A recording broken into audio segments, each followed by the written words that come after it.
Okay, this is the problem what we are going to discuss today. A plate 75 mm wide and 12.5 mm thick is joined with another plate. இதில் ரொம்ப கவனிக்க வேண்டிய விஷயம் என்னன்னா இதுதான் என்னுடைய plate. See here, here it is very clearly given the dimension of the particular plate. இந்த பிளேட்டை தான் நான் என்ன பண்ண போகிறேன், இந்த பிளேட்டை தான் நான் என்ன பண்ண போகிறேன், இன்னொரு பிளேட்டோட என்ன பண்ண போகிறேன், I'm going to weld it. So இந்த பிளேட்டோட டைமென்ஷன் தான் அவங்க கொடுத்துருக்காங்க. இந்த பிளேட்டோடைய வைடு வந்து 75 mm, இந்த பிளேட்டோட திக்னஸ் வந்து 12.5 mm. Okay, so single transverse weld and a double parallel fillet. So நல்லா நான் வச்சுக்கப்பா, லோடு எப்பயுமே வெல்டிங்கில் இந்தமாரி ஆக்சிஸில் இப்படி அப்ளை பண்ணியிருக்கோம். இதுக்கு பெர்பெண்டிகுலராக ஒரு வெல்டு இருந்துச்சு அப்படின்னா அதுக்கு பேர் டிரான்ஸ்வர்ஸ். லோடு அப்ளை பண்ண டைரக்ஷன்லேயே வெல்டு இருந்துச்சுன்னா அதுக்கு பேர் வந்து பேரலல். ஓகே, இந்த டயக்ராம் நீ கம்பேர் பண்ணி பார்த்தீங்கன்னா ஐ எம் ஹேவிங் ஒரு டிரான்ஸ்வர்ஸ் வெல்டு இருக்குது, ஒரு டிரான்ஸ்வர்ஸ் வெல்டு இருக்குது, எனக்கு ரெண்டு பேரலல் ஃபில்லட் வெல்டு இருக்குது. ஸோ இதை நீ புரிஞ்சுக்கணும், ப்ராப்ளத்தில் என்ன கொடுத்துருக்காங்க ஏது கொடுத்துருக்காங்க அப்படின்னு சொல்லிட்டு. ஓகே, ஸோ அந்த 12.5 mm வந்து திக்னஸ் ஆஃப் த பிளேட் அப்படின்னு கொடுத்துருக்காங்க. Always consider the thickness of the plate is equal to S R H. நீ எந்த நோட்டேஷன் வேணாலும் எடுத்துக்கோ. எஸ்னாலும் ஹச்னாலும் என்ன அப்படின்னா சைஸ் ஆஃப் த வெல்டு. சரியா? டீங்கிறது வேறு. டீங்கிறது என்ன அப்படின்னா த்ரோட் சைஸ் அப்படின்னு சொல்லுவோம். என்னன்னு சொல்லுவோம்னா த்ரோட் சைஸ். இந்த டீயை நம்ம எப்படி எழுதுவோம் அப்படின்னா 0. I am not having a mouse, so it is been pretty difficult. 0.707 S. இதுதான் வந்து த்ரோட் ஏரியாக்குரிய ஃபார்முலா. அதனால நம்ம எப்போயுமே என்ன பண்ணுவோம், த்ரோட் ஏரியா இருக்கிற இடத்துல 0.707 இன்ட்டு எஸ் அப்படின்னு சொல்லி எழுதியிருப்போம். சரிங்களா? அதேமாரி நான் ஏற்கனவே ப்ரீவியஸ் கிளாஸில் சொல்லியிருக்கேன், எப்பயுமே இந்த டிரான்ஸ்வர்ஸ் ஃபில்லட் வந்து இருக்குது அப்படின்னா what is the stress applicable அப்படின்னு பார்த்தீங்கன்னா டென்சைல் ஸ்ட்ரெஸ் இஸ் அப்ளிகபிள். அதேமாரி பேரலல் ஃபில்லட் வந்து இருக்குது அப்படின்னா அங்கே என்ன ஸ்ட்ரெஸ் அப்ளிகபிள் அப்படின்னா shear stress is applicable. I repeat again, transverse weld இருக்குது அப்படின்னா அங்கே என்ன இருக்குது அப்படின்னா டென்சைல் ஸ்ட்ரெஸ் இருக்குன்னு அர்த்தம். பேரலல் ஃபில்லட் வெல்டு இருக்குன்னா அங்கே என்ன இருக்குன்னு அர்த்தம், we are going to have a shear stress அப்படின்னு. You can look into the previous formula also. See here, so I'm having only single fillet transverse, I'm using a tensile stress. I'm having two parallel fillet where I'm using a shear stress. Okay, so இதான் எனக்கு கொடுத்துருக்க problem. அடுத்து என்ன கேட்டிருக்காங்கன்னா find the length of the each parallel fillet weld. அப்படின்னா என்ன அர்த்தம் அப்படின்னா they are asking me to find out L2. They are asking me to find out L2. Okay, so L2 தான் என்னதுன்னா length of the parallel fillet. அப்போ எனக்கு L2 கண்டுபிடிங்கன்னா எனக்கு என்ன தேவை அப்படின்னா கண்டிப்பாக எனக்கு என்ன தேவை, I need to find out the value of L as well as I need to find out the value of L1. Okay, புரியுதுங்களாப்பா? ஸோ இதை நீங்கள் ப்ரீவியஸ் டயக்ராமில் ரெஃபர் பண்ணிக்கலாம். You can see this is the L1 and this is L2. L2ங்கிறது parallel ஃபில்லட்டுக்குரியது, L1ங்கிறது என்னுடைய transverse ஃபில்லட்டுக்குரியது. சரிங்களா? நம்ம ப்ரீவியஸாக ஒரு ப்ராப்ளம் சால்வ் பண்ணுறப்ப நான் சொன்னேன், எப்போயுமே லென்த் ஆஃப் த வெல்டு வந்துச்சு அப்படின்னா ஸ்டார்டிங் அண்ட் எண்டிங் ஆஃப் வெல்டுக்கு ஒரு குறிப்பிட்ட வேல்யூவை நம்ம ஆட் பண்ணணும். எவ்வளோப்பா ஆட் பண்ணணும்? Can anyone tell me? 12.5. Very good, 12.5 நான் ஆட் பண்ணணும். பட் இந்த ரெண்டு கேஸுக்கு மட்டும் கொஞ்சம் டிஃப்ரெண்ட்டாக வரும். என்னன்னா L1க்கு அதை என்ன பண்ணுவோம், நம்ம ஆட் பண்ணுவோம். L1க்கு அதை மைனஸ் பண்ணுவோம், L2க்கு அதை ப்ளஸ் பண்ணுவோம். எதுக்குன்னு கேட்டேன் அப்படின்னா you can see here very clearly, இது வரைக்கும் உள்ள டிஸ்டன்ஸ் மட்டும்தான் என்னது L1. சரிங்களா? இது வரைக்கும் இருக்கக்கூடிய டிஸ்டன்ஸ் மட்டும்தான் L1. இது வரைக்கும் இருக்கக்கூடிய டிஸ்டன்ஸ் மட்டும்தான் L2. அப்போ என்ன பண்ணிக்கலாம், ஏதாவது ஒன்றுக்கு மட்டும் நம்ம என்ன பண்ணிக்கலாம், 12.5 mm ஆட் பண்ணால் போதும். இப்போ ஒரே ஒரு நிமிஷம் அப்படியே லைனில் இருங்க.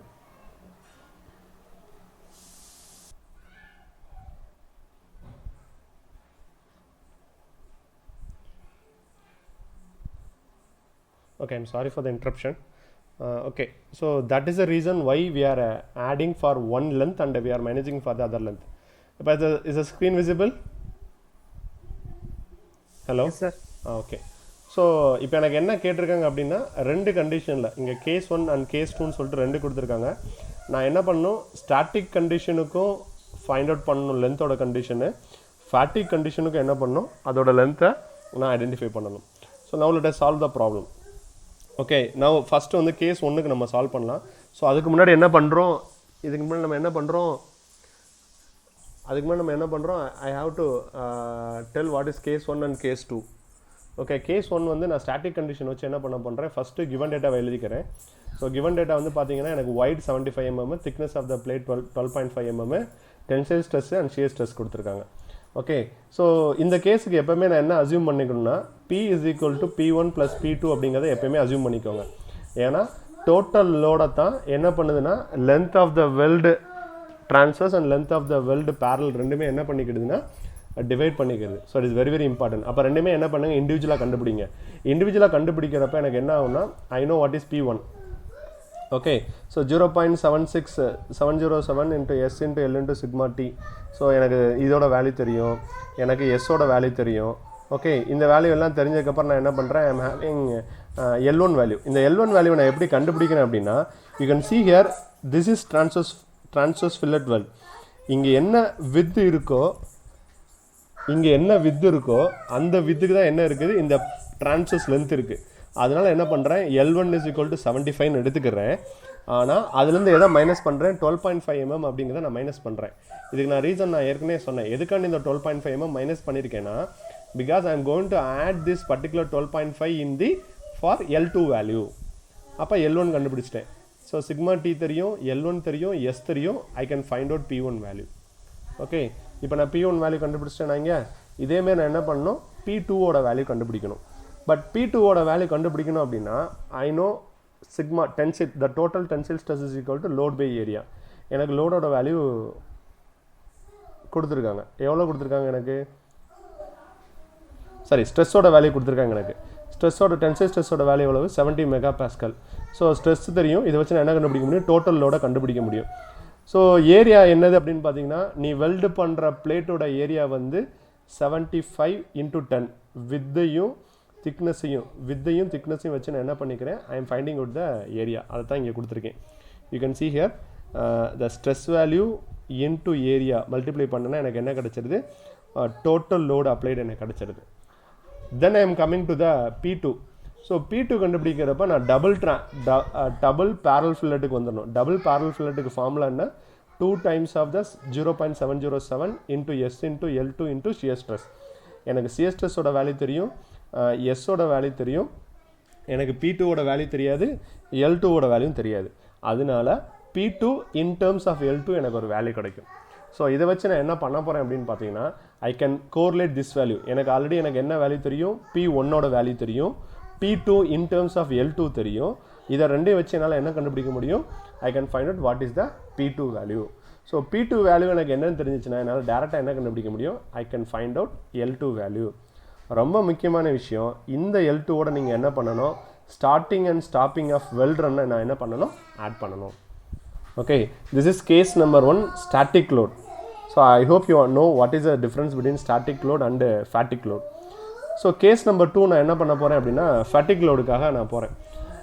இது ரெண்டுக்கு என்ன சார் டிஃப்ரென்ஸ் அப்படின்னு கேட்டிங்கன்னா, whenever a fatigue load is applicable, service factor has to be incorporated. இந்த சர்வீஸ் ஃபேக்டர் என்னங்கிற விஷயத்தை நான் ஏற்கனவே சொல்லியிருக்கேன். நான் இது சர்வீஸ் ஃபேக்டருங்கிறது என்ன அப்படின்னு பார்த்தீங்க அப்படின்னா, whenever you are going to assume that it is a fatigue load, variations of load will be available. Same load என்ன ஆகாதுன்னா அப்ளை ஆகாது சார். அப்போ அந்த சேம் லோடு அப்ளை ஆகலைன்னா சேம் ஸ்ட்ரெஸ்ஸும் எனக்கு இருக்காது. அப்போ சேம் ஸ்ட்ரெஸ் இல்லாட்டி எப்படி சார் இருக்கும் ஸ்ட்ரெஸ்ன்னு கேட்டிங்கன்னா, you have to take this particular service factor value. Sir இது வந்து நோட்டுன்னு போட்டு எழுதிக்கோங்க. என்ன ரீசன் அப்படின்னா, it is not available in our data book. Service factor for transverse weld and parallel fillet weld அப்படிங்கிறது it is not available in our data book. இது வந்து ஒரு ஸ்டாண்டர்ட் வேல்யூ. ஸோ பேரல் ஃபில்லட்டுக்கு வந்து 2.7 is a service factor, transverse வெல்ட்டுக்கு வந்து 1.5 is a service factor. இதை வச்சு நான் என்ன கண்டுபிடிக்க போகிறேன்னா, ஃபேட்டிக் லோடிங்கில் இருக்கக்கூடிய ஸ்ட்ரெஸ்ஸோட வேல்யூவை கண்டுபிடிக்க போகிறேன். அப்படின்னா என்ன அர்த்தம்னா, நம்மளுக்கு ஏற்கனவே தெரியும் டிரான்ஸ்வர்ஸ் கண்டிஷன் ஃபில்லட் அப்படி இருக்குன்னா அங்கே எப்பவுமே என்ன இருக்கும் அப்படின்னா டென்சில் ஸ்ட்ரெஸ் இருக்கும். எனக்கு எப்பவுமே அங்கே என்ன இருக்கும், டென்சில் ஸ்ட்ரெஸ் இருக்கும். அதேமாதிரி பேரலல் ஃபில்லட்டாக இருக்குன்னா அங்கே எப்பவுமே எனக்கு என்ன இருக்கும், ஷியர் ஸ்ட்ரெஸ் இருக்கும். ஸோ இந்த சர்வீஸ் ஃபேக்டரால் என்ன பண்ணிடுங்க, அந்தந்த பர்டிகுலர் ஸ்ட்ரெஸ் வேல்யூவை என்ன பண்ணிடுங்க, you try to divide it. அப்படி டிவைட் பண்ணிங்கன்னா உங்களுக்கு என்ன கிடைச்சிரும், உங்களுக்கு ஆக்சுவல் ஸ்ட்ரெஸ்ஸோட வேல்யூ, ஃபேக்டிக் லோடுக்கு இருக்கக்கூடிய ஸ்ட்ரெஸ்ஸோட வேல்யூ கிடைக்கும். இப்போ நீங்கள் என்ன பண்ணணும் அப்படின்னா, you repeat the same procedure what you followed in the previous step. So but இந்த டோட்டல் லோடு மட்டும் என்ன பண்ணிக்கணும், டோட்டல் லோட் மட்டும் we can have the same load. இந்த லோடு மட்டும் நம்ம சேம் லோட வச்சுக்கலாம். அதுக்கப்புறம் நான் என்ன பண்ணுறேன்னா I am changing because the value of tensile stress is varied, the value of shear stress is changed. இது ரெண்டும் சேஞ்ச் ஆனதுக்கப்புறம் now I get a new load P1 and I get a new load P2. Okay, இப்போ நான் என்ன பண்ணுறேன், I substitute the value and I am trying to find out the L2. Okay, அந்த L2ஓட என்ன பண்ணுறேன்னா 12.5 mm நான் add பண்ணிக்கிறேன். Okay, நான் ஒரே ஒரு சின்ன டிஃப்ரென்ஸ் மட்டும் சொல்கிறேன். இங்கே L2ஓட லென்த் பார்த்தீங்கன்னா 40 mm தான் இருக்குது. Static load condition. Static load அப்படின்னா என்ன அர்த்தம் அப்படின்னா load will not vary, load வந்து மாறவே மாறாது. You look here the length of the parallel weld it is 120 mm, 121 mm. இதுக்கான ரீசன் என்ன அப்படின்னு பார்த்தீங்க அப்படின்னா since it is being a fatigue load, லோடோட வேல்யூ என்ன ஆகிக்கிட்டே இருக்கும், சேஞ்ச் ஆகிக்கிட்டே இருக்கும். அப்போ சேஞ்ச் ஆகிக்கிட்டே இருக்குங்கிறப்ப fluctuation of load will be there. So possibility of breakage is high. அதனால தான் என்ன பண்ணுறாங்க இங்கே L2ஓட வேல்யூ ஹையராக இருக்குங்கிறத நான் ஜஸ்டிஃபை பண்ணுறேன். ஓகே சார், இதில் ஏதாவது டவுட் இருக்கா சார்? சார் அந்த 12.5 ஆட் பண்ணுறது மைனஸ் பண்ணுறது மட்டும். ஓகே, இது எதுக்காண்டி சொல்கிறேன் அப்படின்னா சி இதுதான் ஃபில்லட் வெல்டுன்னு இமேஜின் பண்ணிக்கோ. ஓகே, இதோட இந்த எண்டில் தான் எனக்கு என்ன இருக்குது, பேரல் ஃபில்லட்டும் ஆரம்பிக்குது, இங்கேயும் பேரல் ஃபில்லட் ஆரம்பிக்குது. சரியா? இதுதான் நீ என்னன்னு வச்சுக்கிற, ஓ பிளேட்டுன்னு வச்சுக்கிற. சரியா? நான் எதை வந்து L1 எடுக்கிறேன்னா இந்த பிளேட்டோட இதை மட்டும்தான் என்னென்னு எடுத்துக்கிறேன், L1 அப்படின்னு எடுத்துக்கிறேன். இது வந்து L1. சரிங்களா? இதை நான் என்னென்னு எடுத்துக்கிறேன், L2ன்னு எடுத்துக்கிறேன். சரியா? நான் ஏற்கனவே சொன்னேன் ஸ்டார்டிங் அண்ட் எண்டிங் வந்து ஏதாவது ஒரு எல்லுக்கு இருந்தால் போதும். ஓகே, அப்போ நான் L1க்கு நான் என்ன பண்ணுறேன் அப்படின்னா நான் டோட்டல் வெல்டு வேல்யூவை கண்டுபிடிச்சிடறேன். இந்த டோட்டல் வித்துக்கு கண்டுபிடிக்கிறேன். வித்துக்கு கண்டுபிடிச்சிட்டு அதுலேருந்து எதை மைனஸ் பண்ணிடுறேன் அப்படின்னா 12.5 மைனஸ் பண்ணிடுறேன். எதுக்கு சார் 12.5 மைனஸ் பண்ணுறேன் அப்படின்னா because I am going to add this particular 12.5 for L2. அந்த பர்பஸுக்காக தான் என்ன பண்ணுறேன், இங்கே 12.5 மைனஸ் பண்ணுறேன். இங்கே ஸ்டார்ட் அண்ட் எண்டு வேல்யூவை ஆட் பண்ணுறதுனால இங்கே எனக்கு 12.5 நான் ஆட் பண்ணிக்கிறேன். சார் புரியுதுங்களா? அந்த பாயிண்ட் வரைக்கும் தானே சார்? பாயிண்ட் வரைக்கும் தான். ஆமாம், பாயிண்ட் வரைக்கும். அப்போ எக்ஸ்ட்ரா உள்ளது வந்து நம்ம L2ல ஆட்டோமேட்டிக்கா ஆட் ஆயிரும்ல சார்? அப்போ நம்ம எதுக்கு L1ல இருந்து 12.5 மைனஸ் பண்ணுறோம்? எதுக்காண்டி? Okay, next is somewhat different and typical question. So இதுக்கு முன்னாடி வரைக்கும் நம்ம என்ன பண்ணியிருக்கோம் அப்படின்னு பார்த்தீங்கன்னா இமேஜின் இதுதான் நம்மளுடைய plate which is to be welded. இதோடைய சென்டர் ஆக்சிஸ் எங்கே இருக்கோ அங்கே தான் எனக்கு என்ன இருந்துச்சு, லோடு இருந்துச்சு. இதுக்கு முன்னாடி நம்ம சால்வ் பண்ண எல்லா ப்ராப்ளத்துலையும் என்ன பண்ணியிருக்கோம் அப்படி தான் பார்த்துருக்கோம். Okay, but now we are going to see other new topic which is axially loaded unsymmetric welded joint. இதை நான் கொஞ்சம் ரஷ்அப் பண்ணிடுறேன்ப்பா because the next topic very important for us. Axially loaded unsymmetric. I hope you know what is symmetric. Can anyone say what is symmetric pa? அது ரெண்டு பக்கம் ஈக்குவலா இருக்கும். ஆக்சிஸ்க்கு மறுபக்கம், அதாவது ஆக்சிஸ்க்கு மேலேயும் கீழே இருக்கக்கூடிய பக்கம் will be of a same of equal shape. So அதான் ரொம்ப முக்கியமான விஷயம். ஸோ இங்கே என்ன கொடுத்துருக்குன்னா இங்கே ஆக்சியலி லோடட் பட் அன்சிமெட்ரிக். அப்படின்னா என்ன அர்த்தம், அந்த ஆக்சிஸில் தான் இருக்க போகுது but the axis is not in a symmetric position அப்படிங்கிறத கொடுத்துருக்காங்க. அதுக்கான டயக்ராம் தான் இங்கே நான் ரெப்ரசென்ட் பண்ணியிருக்கேன். இந்த டயக்ராமில் ரொம்ப முக்கியமான விஷயம் என்னென்ன அப்படின்னு பார்த்தீங்க அப்படின்னா what is A and what is B. A அப்படிங்கிறது என்ன அப்படின்னா உன்னோடைய சென்ட்ரல் ஆக்சிஸில் இருந்து உன் பிளேட்டோட மேல் சர்ஃபேஸ் வரைக்கும் இருக்கக்கூடிய லென்த்தை ஏன்னு சொல்கிறாங்க. லென்த்துன்னு சொன்னாலும் சரி இல்லை வித்துன்னு சொன்னாலும் சரி. உன்னோட சென்ட்ரல் ஆக்சிஸில் இருந்து உன்னோட பிளேட்டோட கீழே இருக்கக்கூடிய வித்தை என்னன்னு சொல்கிறாங்க, they are calling it as a பீன்னு சொல்கிறாங்க. So here I have two different types of weld. என்ன அப்படின்னு பார்த்தீங்கன்னா here the length of the weld I am not having it uniformly. அதாவது ஃபுல் லென்த்துக்கு எனக்கு என்ன இல்லைன்னா வெல்டு இல்லை. இந்தமாரி கேசஸ் கண்டிப்பாக இந்தமாரி ப்ராப்ளத்துக்கு கண்டிப்பாக வரும் ஆக்சியலி லோடட் அன்சிமெட்ரிக் வெல்டட் ஜாயிண்ட்ஸுக்கு. அப்போ here they are considering total length of the weld is equal to LA + LB. இந்த LAவையும் LBயும் ஆட் பண்ணிங்கன்னா total length of the weld கிடைக்கும். அப்போ LAக்கு என்ன ஃபார்முலா அப்படின்னா small l into B into A + B divided by A + B. Similarly, LB is equal to L into A divided by A + B.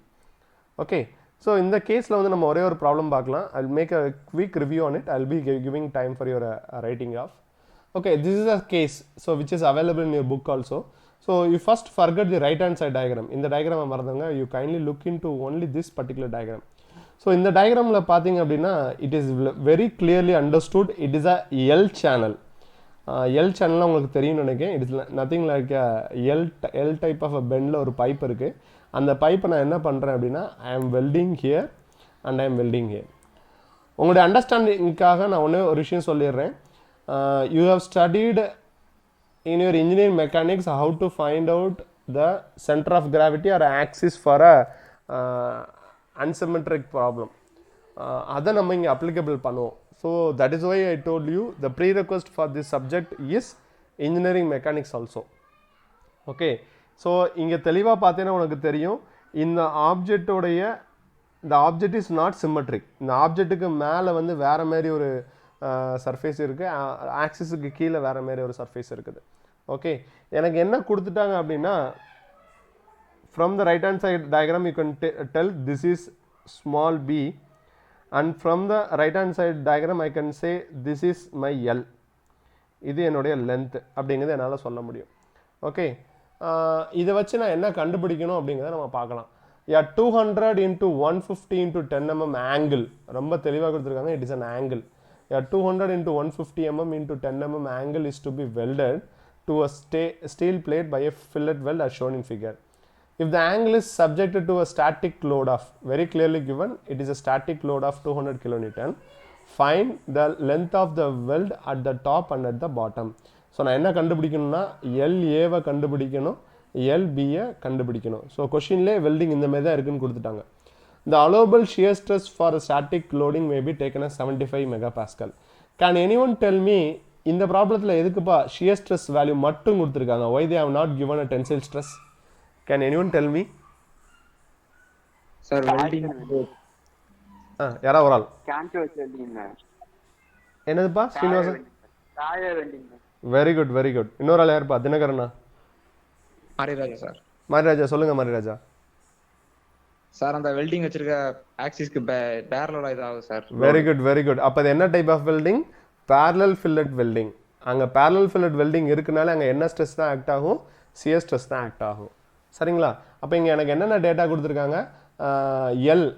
Yellow எனக்கு ஏதோ ஒரு length கொடுத்துருக்காங்க, 2 length கொடுத்துருக்காங்க. 200ங்கிறது ஒரு லென்த்து, 150ங்கிறது ஒரு லென்த்து, அதோட திக்னஸ் வந்து 10 mm. அது போக பி அப்படிங்கிற ஒரு டிஸ்டன்ஸ் எனக்கு கொடுத்துட்டாங்க. ஓகே, அப்போ எனக்கு ஏ தெரிஞ்சால் என்னால் என்ன கண்டுபிடிக்க முடியும் அப்படின்னா என்னால் எல்ஏவும் கண்டுபிடிக்க முடியும், என்னால் எல்பியும் கண்டுபிடிக்க முடியும். சரிங்களா? ஐ hope you understood the question என்னன்னு புரியும்னு நினைக்கிறேன். Now let me get into the problem. So I have redrawn the same diagram. அதே டயக்ராம் நான் திரும்ப வரைஞ்சிருக்கேன். இங்கே நான் என்ன எடுத்துக்கிறேன்னா AB is equal to 200 mm எடுத்துக்கிறேன். Can anyone tell me how I have taken this? யாராவது சொல்ல முடியுமாப்பா எதனால நான் அப்படி எடுத்திருக்கேன்னு? AB is equal to 200. Total length வந்து 200 mm. Yes, very good very good. இங்கே பார்த்தீங்க அப்படின்னா இந்த பிளேட்டோடைய டோட்டல் வித்துக்கு தான் என்ன இருக்குது? A plus B இருக்குது. அதனால என்ன பண்ணுறேன் நான் A plus B is equal to 200 mmங்கிறத நான் எடுத்துக்கிறேன். அதை தான் நான் ஃபஸ்ட்டு கிவன் டேட்டாவை எடுத்துக்கிறேன். அதுக்கப்புறம் என்ன பண்ணுறேன்? they have given the load P is equal to 200 kilonewton. shear stress கொடுத்துருக்காங்க, எஸ் கொடுத்துருக்காங்க. சார் இங்கே ஏன் நான் எஸ்ன்னு டேரெக்டாக எடுத்துக்கிட்டேன்னா thickness of the plate is always assumed to be the size of the weld. Sir 3 விஷயம் கொஞ்சம் தெளிவாக பார்த்துக்கோங்க. size of the weld அப்படிங்கிறது வேறு, thickness of the plate அப்படிங்கிறது வேறு, throat area of the weld அப்படிங்கிறது வேறு. ஆனால் thickness of the plateன்னு எனக்கு கொடுத்துருந்தாங்கன்னா நான் அதை என்னவா அசியூம் பண்ணிக்கலாம்? என்னவாப்பா அசியூம் பண்ணிக்கலாம்? size of the weld-ஆ அசியூம் பண்ணிக்கலாம்.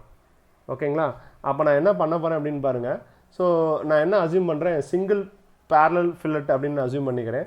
சிங்கிள் பேரலல் ஃபில்லட் அப்படிங்கிறத அசியூம் பண்ணிவிட்டு நான் என்ன பண்ணுறேன்? எனக்கு I know the P value, I know the S value, I know the shear stress value. எனக்கு என்ன வேல்யூ தெரியல, லென்த்து, டோட்டல் லென்த்தோட வேல்யூ எனக்கு தெரில. ஸோ அந்த டோட்டல் லென்த்தை கண்டுபிடிச்சிக்கிட்டேன். எனக்கு ஆல்ரெடி தெரியும் capital L is equal to LA plus LB. So L is equal to LA plus LB அப்படின்னு எனக்கு தெரியும். அப்போ நான் அந்த எல்ஏ அண்ட் எல்பி கண்டுபிடிக்கணும் அப்படின்னா previously I know the formula LA is equal to L into B divide by A plus B. அப்போ ஏவோட வேல்யூவும் பியோட வேல்யூவும் நான் கண்டுபிடிச்சிட்டேன்னா I can find out very easily அப்படிங்கிறத சொல்கிறாங்க. ஓகே, ஸோ பிங்கிறது என்னது? B is nothing but a distance from the central axis from the bottom of the angle. இந்த ஃபார்முலா நீங்கள் எங்கேயாவது பார்த்த மாதிரி இருக்காப்பா? How you seen this particular formula where ever previously? Engineering mechanics. Yes, very good. Engineering மெக்கானிக்ஸில் எதுக்காண்டி இதை use பண்ணுவீங்கன்னா, to find out where the central axis is available அப்படிங்கிறக்காண்டி கண்டுபிடிச்சிருப்பீங்க அந்த ஃபார்முலா யூஸ் பண்ணி. ஏங்கிறது என்னென்னா ஏரியா. ஸோ இதை என்னவா கன்சிடர் பண்ணுறாங்கன்னா, 2 ரெக்டாங்கிளாக கன்சிடர் பண்ணுறாங்க. இது ஒரு ரெக்டாங்கிளாகவும் இது ஒரு ரெக்டாங்கிளாகவும் அந்த ஆங்கிளை இப்படி கன்சிடர் பண்ணுறாங்க. சரிங்களா? அப்போ எனக்கு இதோட லென்த் எவ்வளோ கொடுத்துருக்காங்க அப்படின்னா, ஸோ இங்கேருந்து இது வரைக்கும் they have given us 150 if I was correct. சரியா? ஆனால் எனக்கு இங்கேருந்து இது வரைக்கும் என்ன கொடுத்துருக்காங்க? 200 கொடுத்துருக்காங்க. திக்னஸ் எவ்வளோப்பா கொடுத்துருக்காங்க ப்ராப்ளத்தில்? வாட் இஸ் த திக்னஸ் இந்த problem? 10 mm sir. Yes, very good. Now can you tell me what is this length? இந்த லென்த் எவ்வளோ இருக்குன்னு சொல்ல முடியுமா யாராவது? Sir 200 - 10. Very good, very good. அப்போ அதோட வேல்யூ எவ்வளவு? 190. ஓகேவா? அப்போ நான் இதை வந்து என்னவா வச்சுக்கிறேன்? ஃபஸ்ட் ஏரியாவாக வச்சுக்கிறேன். இது வந்து ஃபஸ்ட் ஏரியானும் இதை வந்து என்ன வச்சுக்கிறேன்? செகண்ட் ஏரியாவும் வச்சுக்கிறேன். I try to substitute in this particular formula. இந்த ஃபார்முலாவில் சப்ஸ்டியூட் பண்ணுறப்ப என்ன பண்ணுறேன் அப்படின்னு பாருங்கள். 190 × 10. ஏன் 190 வந்துச்சு அப்படிங்கிறத மேலே தெளிவாக எழுதியிருக்கேன். 190 10 × 95. 95ங்கிறது என்னென்னா சென்டர். இந்த 195ல சென்டர் எங்கேப்பா இருக்கும்? 190 / 2 எவ்வளோப்பா வரும்? 95 mm. அதை தான் இங்கே எழுதியிருக்கேன். ஸோ ஓகே, அதேமாரி 150 × 10. இப்போ இங்கே ஆக்சிஸ் எனக்கு இப்படி இருந்துச்சு, இங்கே எனக்கு ஆக்சிஸ் எப்படி இருக்கும்? இதே மாதிரி தான் இருக்கும். அப்போ 150 × 10 × 5. இந்த 5ங்கிறது என்ன அப்படின்னு பார்த்தீங்கன்னா 10 / 2. என்னதுப்பா? 10 / 2. ஸோ இதெல்லாம் சப்ஸ்டியூட் பண்ணேன்னா எனக்கு பியோட வேல்யூ எவ்வளோ இருக்குது? 55.29. Now come back to your question. Can you see whether we are getting the exact value here? வந்துருச்சாப்பா? Do you follow me? Okay.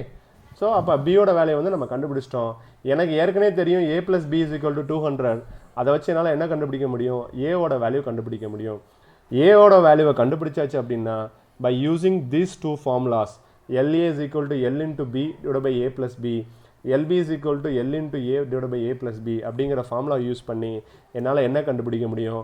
length of A and length of B என்னால் கண்டுபிடிக்க முடியும். So do you understand, sir? So here I doesn't want to use any 12.5 mm. The reason is here they are not utilizing the starting and ending of the weld. Are you clear? Okay.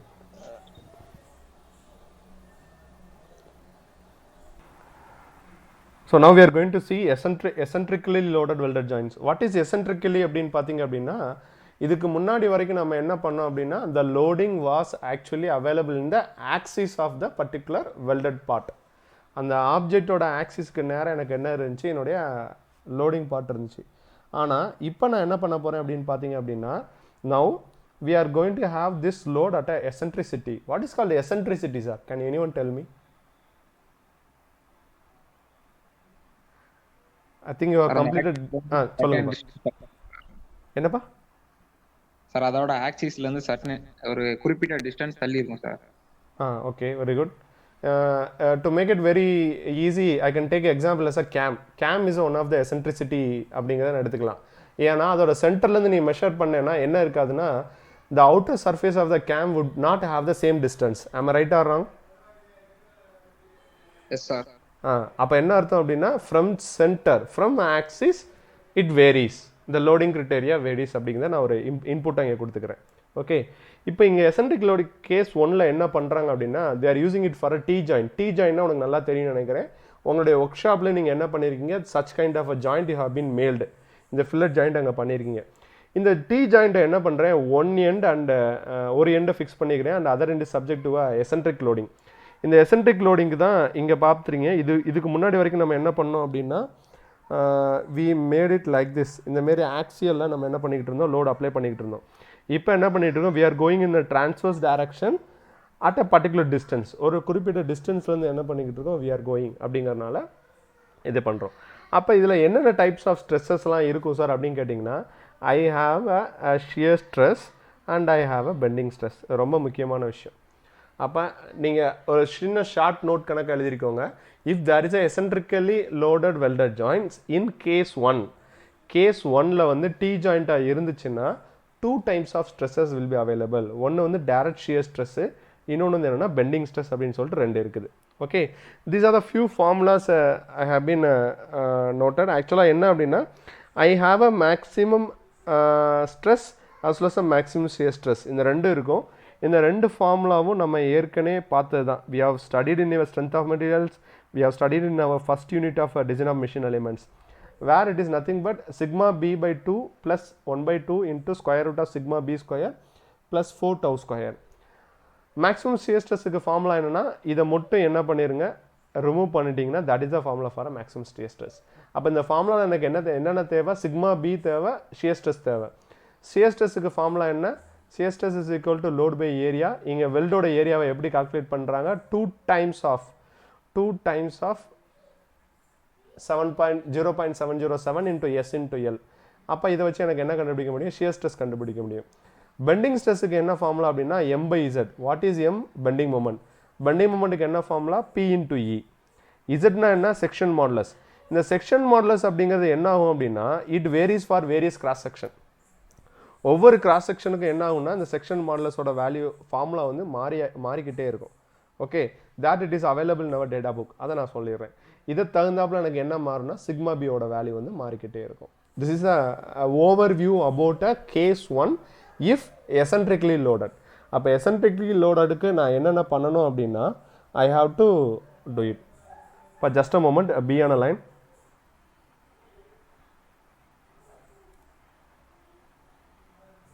Okay, I'm sorry ba. Okay, this is the formula which is required for us. Okay, now let me just give an overview of for a particular problem. It is very important here.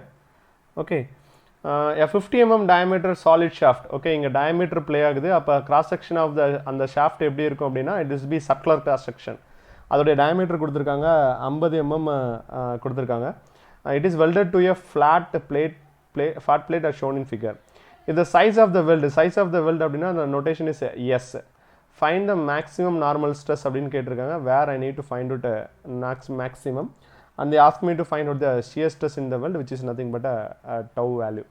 Okay, so எனக்கு details தேவையான டீடைல்ஸ்லாம் கொடுத்துட்டாங்க. This is my L.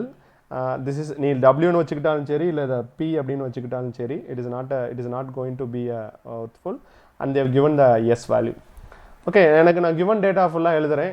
எனக்கு ஆக்சுவலாக என்ன கண்டுபிடிக்கணும்னா I need to find out the maximum stress அந்த shear stress. So நான் first அந்த ஃபார்முலாவை இங்கே எழுதிக்கிறேன். எனக்கு என்ன கண்டுபிடிக்கணுங்கிற ஃபார்முலாவை எழுதிட்டு ஷியர் ஸ்ட்ரெஸ்ஸோட வேல்யூவையும் பெண்டிங் ஸ்ட்ரெஸ்ஸோட வேல்யூ நான் கால்குலேட் பண்ண ட்ரை பண்ணுறேன். அதுக்கு முன்னாடி ஏரியா ஃபைண்ட் அவுட் பண்ண பார்க்குறேன். ஏரியாங்கிறது என்னென்னா வெல்டிங் ஏரியா. இப்போ இந்த வெல்டிங் ஏரியாங்கிறது என்ன அப்படின்னா இதுதான் என்னுடைய வெல்டிங் ஏரியா. பொதுவாக சர்க்குலருக்கு இதை என்னென்னு சொல்லுவோம் அப்படின்னு பார்த்தீங்கன்னா we call it as circumference. அப்போ சர்க்கம்ஃபரன்ஸுக்கு ஃபார்முலா என்ன, பை இன்டூ டி. அதோட எதை நான் மல்டிப்ளை பண்ணணும், த்ரோட் ஏரியாவை. த்ரோட் ஏரியாங்கிறது என்னதுன்னா டி. ஸோ டீயை நம்ம இன்னொன்று என்ன எழுதலாம், 0.707 இன்டூ எஸ்ன்னு எழுதலாம். ஸோ அதுபடி நான் இங்கே என்ன கண்டுபிடிச்சிருக்கேன், I have find out the area. அப்போ சியர் ஸ்ட்ரெஸ் கண்டுபிடிக்கிறது ரொம்ப ஈஸி.